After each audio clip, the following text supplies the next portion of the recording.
I talk a lot about having confidence to dance in front of others, having the skills, the movements, knowing what to do on the dance floor. But these two concepts, I have never heard anyone else talking about. Yet they are so crucial to adapt if your goal is to be comfortable dancing anytime you're out there, at a party, wedding, club, you name it. Doing too much on the dance floor is not good at all. And a lot of beginners think that they need a lot of moves to look interesting dancing, so they keep learning the new moves every week. But mind you, having a lot of moves in the beginning when the skills are not there will expose the lack of skills. No teacher would mention that to you, and I will explain why. When you're just starting out and you take a bunch of dance moves that you just learned onto the dance floor, you won't look better dancing. They will make you look worse. So when you have coordination that we mentioned before, any movement that you learn will look natural on you. In a very short amount of time, it will still need some practice, but it will be a shorter amount of practice. But if you lack coordination and you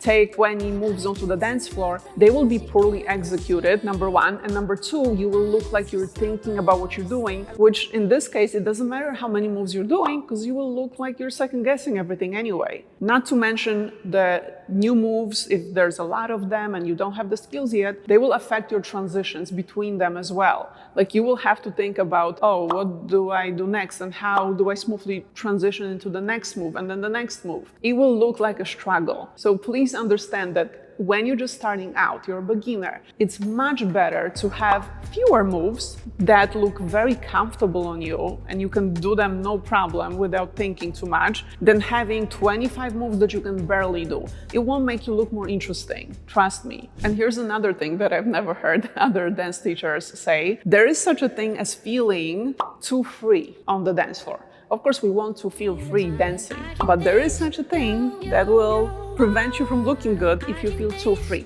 Now, if you go out there, you're dancing at a party and you just want to express yourself to the music, feel free, let go, and you don't care how you look, great. This was not me as a dancer. I was a very self-conscious one. My clients also care about how they look dancing. So if you just want to do whatever and you don't care, good for you. But the advice I'm about to give is only for those of you who want to feel free but also look good dancing, okay? Just putting it out there.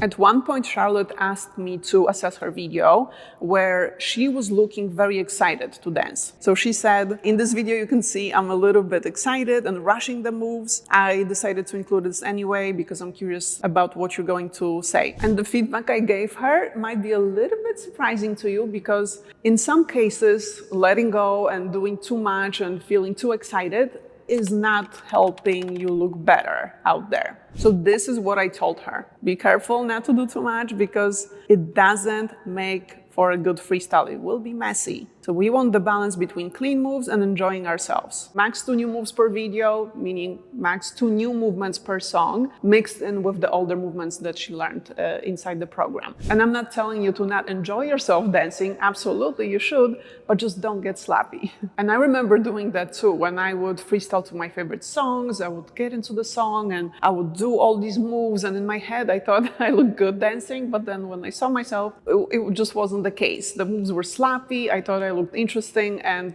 in turn, I just look like I'm trying too hard. And it's very common, right? So sometimes we kind of get lost in the song and we forget about the execution. But we want to do kind of both. Be able to enjoy ourselves, enjoy the music that we're dancing to, but also doing the movements that look good, that are correct, that are clean. And you might be thinking, okay, but what if I dance by myself at home? I don't really care about how I look dancing when I'm at home. Well, think about one concept, muscle memory.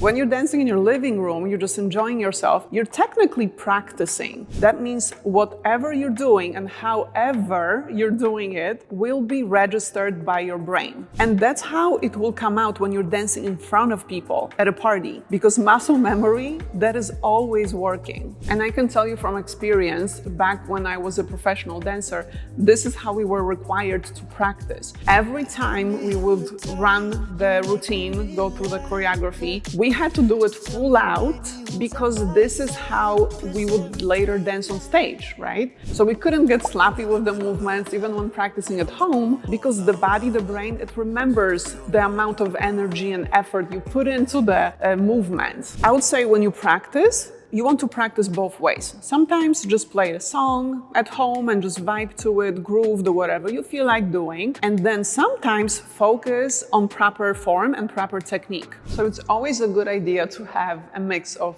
both to look the best, dancing out there. And by the way, if you need help with being able to dance with confidence every time you go out, doesn't matter if it's a wedding or a work event or you're just going out to a club, you are not currently participating on the dance floor, but you wish you could, you wish you were like other people you're watching, book a call with me. I will place the link in the description, at the top of the description, and in the top comment. We can build your skills from scratch, any skills that are required for the dance floor, and we can build the confidence so that you can stop avoiding going out. And this consultation is for socially active adults, for those of you who feel like the lack of confidence is preventing you from fully enjoying your social life, but also you notice that it's affecting your self-esteem, how you feel about yourself. That's very, very important, and you just are sick of it. You can't take it anymore. Book a call. I might be able to help. You can join thousands of people, thousands of adults who learned successfully with my method. So again, the link will be below this video. And thank you so much for watching. I will see you in my next tutorial. Bye.